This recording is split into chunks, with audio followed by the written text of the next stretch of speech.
ನಮಸ್ಕಾರ ವೀಕ್ಷಕರೇ, ಇವತ್ತು ಪ್ರತಿಯೊಬ್ಬರು ಒಂದು ಬಿಸ್ನೆಸ್ ಬಗ್ಗೆ ತುಂಬ ಆಲೋಚನೆ ಮಾಡ್ತಿರ್ತಾರೆ. ಅವರು ಚೆನ್ನಾಗಿ ಓದಿರ್ತಾರೆ, ಜಾಬ್ ಆಗಿರಲ್ಲ, ಉದ್ಯೋಗ ಆಗಿರಲ್ಲ.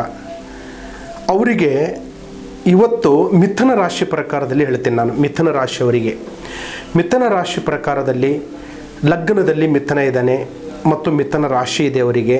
ಇವರು ಬಿಸ್ನೆಸ್ಗೆ ತುಂಬ ಆಲೋಚನೆ ಮಾಡ್ತಾ ಇರ್ತಾರೆ. ನಮಗೆ ಏನಾದರೂ ಒಂದು 2 ಲಕ್ಷ 3 ಲಕ್ಷ ಸಾಲ ಮಾಡಿದ್ದೀವಿ, 10 ಲಕ್ಷ ಸಾಲ ಮಾಡಿದ್ದೀವಿ. ಒಂದು ಮಿಥುನ ರಾಶಿಯವರು ನಾನು ಇದಕ್ಕೆ ಕೈ ಹಾಕಬೇಕಂತ ಮಾಡೀನಿ ಬಿಸ್ನೆಸ್ಗೆ, ನಮ್ಗೆ ಕೈ ಹಿಡಿತದ ಅಥವಾ ಹಿಡಿಯಲ್ಲ, ಅದಕ್ಕೆಲ್ಲ ಕಾರಣಗಳೇನು, ಅದಕ್ಕೆಲ್ಲ ಏನೇನು ತೊಂದರೆಗಳಿದೆ, ನಾವು ಅದರಲ್ಲಿ ಒಂದು ಒಳ್ಳೆಯ ಯೋಗ ಆಗ್ಬೋದಾ, ನಮಗೇನಾದರೂ ಒಂದು ಒಳ್ಳೆಯದು ಅಲ್ಲಿ ನಡೆಯುತ್ತಾ ಅನ್ನೋದು ಒಂದು ಮೇಂಡಲ್ಲಿ ಕೂತ್ಕೊಂಡ್ಬಿಡ್ತಾ ಇರ್ತಾರೆ. ಅದರಿಂದ ಬುಧ ಲಗ್ನದಲ್ಲಿ ಮಿಥುನ ರಾಶಿ ಪ್ರಕಾರದಲ್ಲಿ ಬುಧ ಅಂದ್ರೆ ಅವನು ಭಾರಿ ಬುದ್ಧಿವಂತಿ ಅಂತ ಹೇಳ್ತೀವಿ ನಾವು. ಅವನು ಬಿಡೋದಿಲ್ಲ, ಕಣ್ಣಿಟ್ಟಿರೋದು, ಗುರಿ ಇಟ್ಟಿರೋದು, ಅವನ ಮನಸ್ಸಲ್ಲಿರ್ತಕ್ಕಂಥ ಒಳಗಡೆ ಒಂದು ಭಾವನೆ ಅನ್ನೋದು. ಲಗ್ನದಲ್ಲಿ ಮಿಥುನ ರಾಶಿಯವರಿಗೆ ಬುಧ ಇದ್ದು ಬಿಟ್ಟನಂದ್ರೆ ಅವನು ಒಂದು ಗುರಿ ಅಂತ ಇರುತ್ತೆ, ಅವನು ಸಾಧನೆ ಮಾಡಬೇಕು. ಇಂಥ ವ್ಯಕ್ತಿ ಆಗಿರ್ತಾನಂದ್ರೆ ಅವನು ತುಂಬ ಮಂಡುತ್ತಾನ, ಹಟುತ್ತಾನ, ತುಂಬ ಒಳ್ಳೆ ನ್ಯಾಕವಾಗಿರ್ತಾನೆ, ಒಳ್ಳೆ ಮನಸ್ಸಿನ ಒಂದು ಗುಣ ಇರ್ತಾನೆ. ಮಿಥುನ ರಾಶಿಯವನು ಮತ್ತು ಒಳ್ಳೆ ಆ್ಯಕ್ಟಿಟಿವ್ ಆಗಿರ್ತಕ್ಕಂಥ ಮಾರ್ಗದರ್ಶನ ಇರ್ತಾನೆ. ಆದರೆ ಆರೋಗ್ಯದಲ್ಲಿ ಸ್ವಲ್ಪ ಏರುಪೇರು ಇರುತ್ತೆ ಅವರಿಗೆ.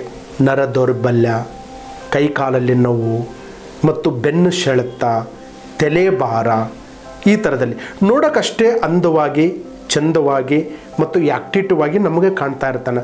ಶರೀರದಲ್ಲಿ ಸ್ವಲ್ಪ ಬಾಧೆ ಇದ್ದೇ ಇರುತ್ತೆ. ಆವಾಗ ನಾವು ಶರೀರದಲ್ಲಿ ಬಾಧಿದ್ದಾಗ ಏನು ಮಾಡಬೇಕು, ಭಗವಂತನ ಕಡೆ ಸ್ವಲ್ಪ ಮನೆ ದೇವರ ಕಡೆ ಒಂದು ಜ್ಞಾನ ಹೋಗಬೇಕು, ಮನೆ ದೇವರ ಕಡೆ ಒಂದು ಭಾವಿಸ್ಬೇಕು, ಮನೆ ದೇವರ ಕಡೆ ಒಂದು ಕೆಲವು ಆರಾಧನೆ ಮಾಡಬೇಕು ಅಂತ. ಇದು ಬುಧ ಲಗ್ನದಲ್ಲಿರ್ತಕ್ಕಂಥ ಮಿಥುನ ರಾಶಿ ಪ್ರಕಾರದಲ್ಲಿ ವ್ಯಾಪಾರದಲ್ಲಿ 10 ರೂಪಾಯಿ ಖರ್ಚು ಮಾಡಿದರೆ 50 ರೂಪಾಯಿ ಲಾಭ ಬರಬೇಕು. ಅಂದರೆ 10,000 ಖರ್ಚು ಮಾಡಿದ್ರೆ ಲಕ್ಷ ಲಾಭ ಬರಬೇಕು, ಲಕ್ಷ ಖರ್ಚು ಮಾಡಿದ್ರೆ 10 ಲಕ್ಷ ಲಾಭ ಬರಬೇಕು. ಅಂಥವರಿಗೆ ಮಿಥುನ ರಾಶಿಯವರಿಗೆ ಬುಧ ಮಾರ್ಗದರ್ಶನ ಇರುತ್ತೆ.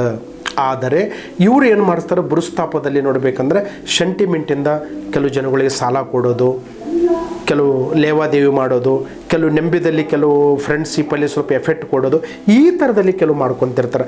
ಅದರಿಂದ ಯಾವುದೇ ಕಾರಣಕ್ಕೆ ಮಿಥುನ ರಾಶಿ ಪ್ರಕಾರದಲ್ಲಿ ಲಗ್ನದಲ್ಲಿ ಮಿಥುನ ಇರುವರಿಂದ, ಲಗ್ನದಲ್ಲಿ ಬುಧ ಇರುವರಿಂದ ಈ ಬುದ್ಧಿವಂತ ಪ್ರಕಾರದಲ್ಲಿ ಈ ಮಾಟದೋಷ ಆಗಿರ್ಬೋದು, ಮಂತ್ರದೋಷ ಆಗಿರ್ಬೋದು, ತಂತ್ರದೋಷ ಆಗಿರ್ಬೋದು, ಇವರು ನಂಬಲ್ಲ. ಆದರೆ ಇದು ಬುಧ ಇವರಿಗೆ ಇರುವರಿಂದ ಕೆಲವರಿಗೆ ಮಾಂತ್ರಿಕ ಪ್ರಯೋಗಸತೆ ಇವರಿಗೆ ಟಚ್ ಆಗ್ತಾ ಇರುತ್ತೆ, ಮಾಂತ್ರಿಕ ಪ್ರಯೋಗಸತೆ ಇವರಿಗೆ ತೊಂದರೆ ಆಗ್ತಾ ಇರುತ್ತೆ. ಅದು ಬಗ್ಗೆ ಸ್ವಲ್ಪ ಹುಷಾರವಾಗಿ ನೋಡ್ಕೋಬೇಕಾಗುತ್ತೆ. ಮಿಥುನ ರಾಶಿ ಪ್ರಕಾರದಲ್ಲಿ ಇವರಿಗೆ ಯಾವುದು ಮಾಡಬೇಕಂದ್ರೆ ಇದ್ದಿದ್ದ ವಿಷಯ ಓಪನ್ ಆಲ್ಟಾಗಿ ಇವ್ರು ಹೇಳಲೇಬಾರ್ದು, ಮನಸ್ಸಲ್ಲಿ ಇರಬೇಕು. ಯಾವುದಂತ ಹೇಳಿದ್ರೆ ನೋಡಿ, ಈಗ ಓಪನ್ ಆಗಿ ಮಾತಾಡಬಾರ್ದ್ರೆ, ಓಪನ್ ಆಗಿ ಇವ್ರ ಜೊತೆಲಿ ಹೇಳಬಾರ್ದು ಅಂತ ಹೇಳಿದ್ರೆ ಅದು ಹಂಗೆ ಸ್ಪ್ರೆಡ್ ಆಗಿಬಿಡುತ್ತೆ. ಅದರಿಂದ ಯಾವುದೇ ವಿಷಯ ಆಯಿತು ಅಂತರಂಗದಲ್ಲಿರಬೇಕು, ಬಹಿರಂಗದಲ್ಲಿ ಹೇಳೋಕೆ ಹೋಗಬಾರ್ದು, ಮನಸ್ಸಲ್ಲಿಟ್ಟುಕೋಬೇಕು. ಖಂಡಿತವಾಗಿ ನಿಮಗೆ ಫಲ ಸಿಗುತ್ತೆ ಅನ್ನೋದು ನಮ್ಮ ಮಾರ್ಗದರ್ಶನ. ಇವತ್ತು ಬುಧ ಆದರೆ ಇವತ್ತು ಒಂದು ಅಂಗಡಿಗೆ 2 ಅಂಗಡಿ ಮಾಡಬೇಕು, ಒಂದು ಬಿಸ್ನೆಸ್ಗೆ ಇನ್ನೂ 1-2 ಬಿಸ್ನೆಸ್ ಮಾಡಬೇಕು, ಒಂದು 50 ಜನ ಕೆಲಸದವ್ರು ಇರಬೇಕು, 100 ಜನ ಕೆಲಸದವ್ರು ಇರಬೇಕು. ನಾನು ಬುದ್ಧಿವಂತವಾಗಿರ್ಬೇಕನ್ನೋದು ಭಾರಿ ಮಾರ್ಗದರ್ಶನ ಇರುತ್ತೆ. ಇದಕ್ಕೆ ಒಂದು ಪಚ್ಚ ಕಲ್ಲು, ನೀಲಿ ಕಲ್ಲು ಅಂತ ಹಾಕ್ಕೋಬೇಕಾಗುತ್ತೆ. ಇವ್ರ ಹೆಸರು ಪ್ರಕಾರದಲ್ಲಿ ನೀಲಿ ಕಲ್ಲು ಇಲ್ಲ ಪಚ್ಚ ಅಂದರೆ ಹಸಿರು ಕಲರ್ ಅಂತ ಬರುತ್ತೆ, ಪಚ್ಚ ಕಲ್ಲು, ಇದನ್ನು ಧರಿಸ್ಕೋಬೇಕಾಗುತ್ತೆ. ಬಟ್ಟೆ ಇವರಿಗೆ ಬಂದು ಹಳದಿ, ನೀಲಿ, ವೈಟ್, ಈ 3 ಬಟ್ಟೆ ಕಲರ್ದಲ್ಲಿ ಯಾವುದಾದ್ರೂ ಬಯಸ್ಬೋದು, ಅದು ಒಳ್ಳೆಯದು. ಇವರಿಗೆ ದಿಕ್ಕು ಈಶಾನ್ಯ ಮತ್ತು ನೋಡಬೇಕಂದ್ರೆ ಆಗ್ನೇಯ ದಿಕ್ಕು, ಅಂದರೆ ದಕ್ಷಿಣ ಮತ್ತು ಪೂರ್ವ ಭಾಗ ಅಂತ ಹೇಳ್ತೀವಿ ನಾವು, ಈಶಾನ್ಯ ಭಾಗ, ಆ ದಿಕ್ಕಲ ಕಡೆ ಹೋದ್ರೆ ತುಂಬ ಅನುಕೂಲ ಆಗುತ್ತೆ. ಲಕ್ಕಿ ನಂಬರ್ ಬಂದು ಇವರಿಗೆ 7, 8, 9 ಈ ಲಕ್ಕಿ ನಂಬರ್. ಇವ್ರ ಹೆಸರು ಪ್ರಕಾರದಲ್ಲಿ ಮಿಥುನ ರಾಶಿಯವರಿಗೆ ಈ ಥರವನ್ನು ಫಾಲೋ ಮಾಡಿಕೊಂಡು ಈ ಥರ ಸಬ್ಜೆಕ್ಟಿಗೆ ಅವ್ರು ತಿಳ್ಕೊಂಡು ಬಂದಂದರೆ ಇವರು ಇರ್ತಕ್ಕಂಥ ಇನ್ನೂ ಹೆಚ್ಚಿನ ಸಮಸ್ಯೆ ತಿಳ್ಕೊಬೇಕಾದ್ರೆ ಒಳ್ಳೆಯ ಕಡೆ ಒಂದು ಮಾರ್ಗದರ್ಶನ ತೊಗೊಂಡು ಒಳ್ಳೆ ಗುರುಗಳ ಕಡೆ ತಿಳ್ಕೊಂಡ್ರೆ ನಿಮ್ಗೆ ಎಲ್ಲರಿಗೆ ಒಳ್ಳೆಯದಾಗುತ್ತಂತ ನಮ್ಮ ಮಾರ್ಗದರ್ಶನ. ನಮಸ್ಕಾರ.